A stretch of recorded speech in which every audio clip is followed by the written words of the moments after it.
How can you get over the fear of teaching a yoga class in a live setting or just public speaking in general? Welcome back to my channel. My name is Jimmy Barkan. I've been teaching hot yoga since 1981. I've probably taught more yoga classes than most people on the planet. And when you're a yoga teacher, when you're in a live setting, it's public speaking. You have to be able to come in, take over that classroom, own the classroom. I recently did a video called Own the Classroom. Check that out after you watch this one.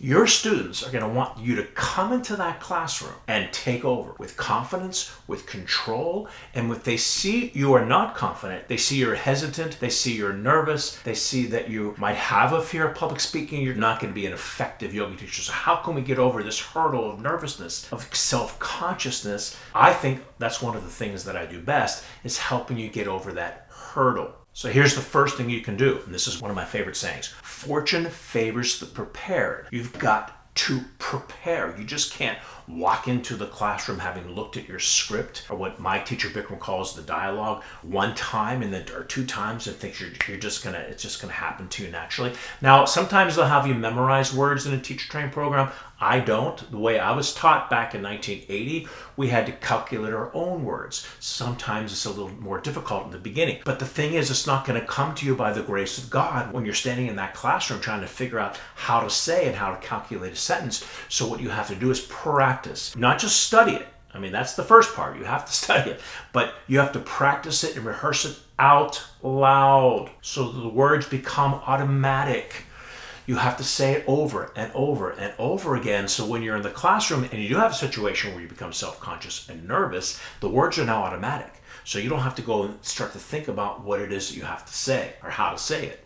And if you're enjoying this video, make sure you hit the like button. If you're new to the channel, please consider subscribing. One of the things I have people do, part of the curriculum of the Barkan Method Hot Yoga Teacher Training programs, both level 1, 200-hour, and level 2, 300, which gives you a 500-hour training, is you have to teach in front of me.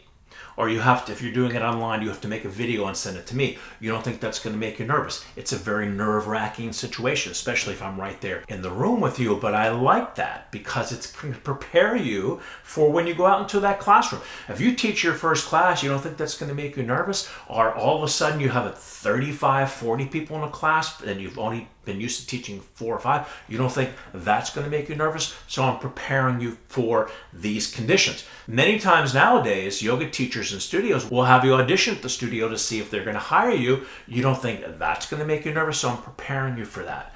I'm nervous, man. I'm nervous. God.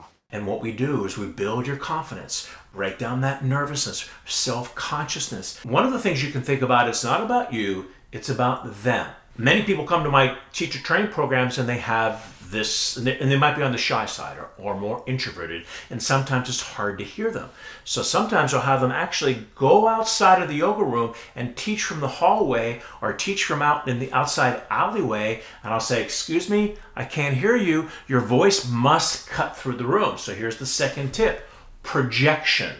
Getting that voice, when you start to bring up the volume, all of a sudden, automatically your confidence level may start to ascend. That's a big one. Let that, and I love this metaphor, let your voice cut through the room. A while back, I did a video on how to use your voice to project through the classroom. Check that out after you watch this one. But voice projection, and sometimes I'll ask them, does it sound like you were shouting? And they said, yes, but no.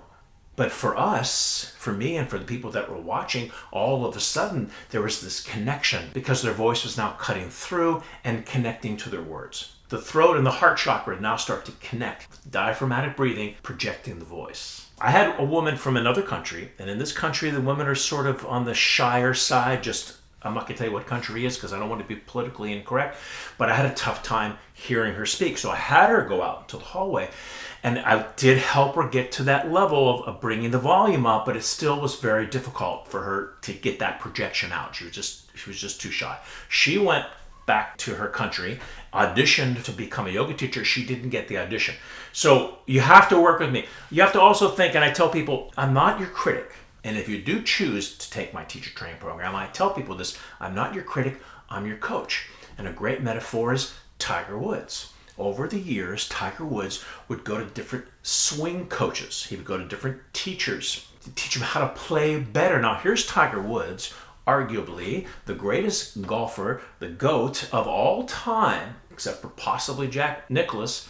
And he's seeking out teachers. When he comes into that teacher or that coach, he doesn't want the coach to say, oh, Tiger, you're just the greatest golfer of all time. I can't tell you anything. Go ahead and do what you're doing and just continue to win all your tournaments. No, he wants the coach to say, what's wrong with my swing? I want you to pick me apart. A couple weeks ago, I did a video where I talked about Chariots of Fire, and the coach takes on this world-class sprinter, and the sprinter shakes his hand and says, I look forward to it. So allow yourself to be coached. Allow yourself to be coachable. Now, a few videos back, I talked about this one organization called Toastmasters.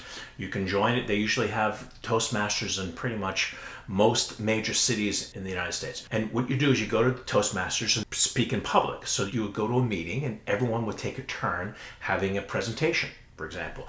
One of the exercises they do, they just throw a word at you, like water, for example. And you just have to go off and talking about water. Water in a bottle, water in the ocean.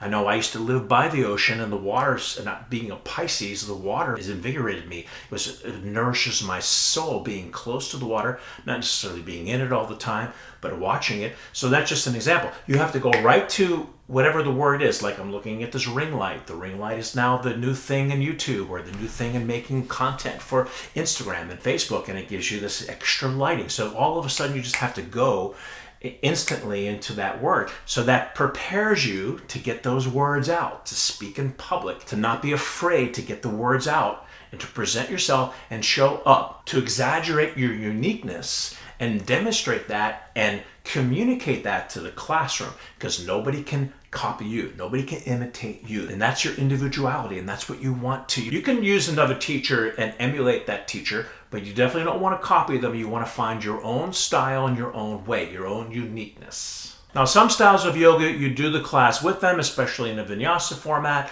Other styles of yoga, you don't. You sit there and you watch. Sometimes doing the posture with them can get you more connected to your body, the words and the body moving together. So sometimes I'll say, I don't mind if you start the pose with them just to get yourself into the groove, then come out of it so you can watch and you can observe. Then you have that peripheral look of the class. Especially check out this video. We talked about encouragements and corrections. You got to be looking at your students and making sure that, one, not hurting themselves, 2, encouraging them on their path, 3, correcting them on whatever correction you need to do at the time.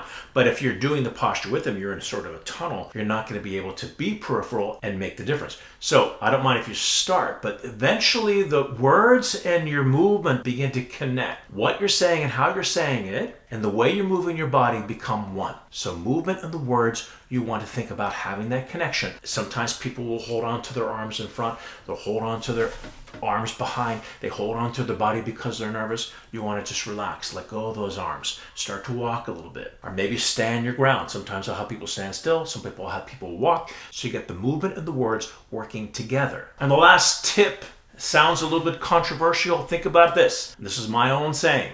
Nervousness is selfishness. Does that sound crazy?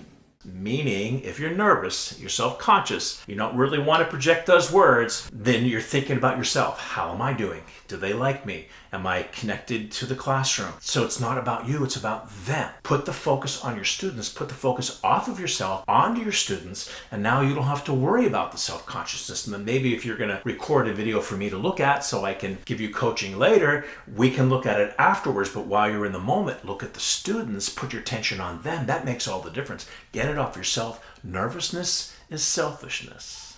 Doesn't sound crazy, Jim. So let's sum it up. Fortune favors the prepared. Study, study, study, and practice out loud. So the words become automatic. You don't have to search about what to say and how to say it. That becomes automatic. Voice projection. Getting that voice to cut through the room. Sometimes upping your volume will bring more confidence into the room, and that makes all the difference. And the breath, using the breath to project and practice as much as you can. Go into Toastmasters, especially if you're struggling with speaking in public. Join a group like Toastmasters. Start doing toasts at a family gathering. So you're beginning to practice speaking out loud, breaking your self-consciousness. Remember, nervousness is selfishness. So that's our episode for today. Thank you so much for watching. If you're new to the channel, please consider subscribing, hit the notification bell, smash the like button if you enjoyed this video. Any comments, put them down below. I get to all the comments, and I'll see you at the next video. Bye, everyone.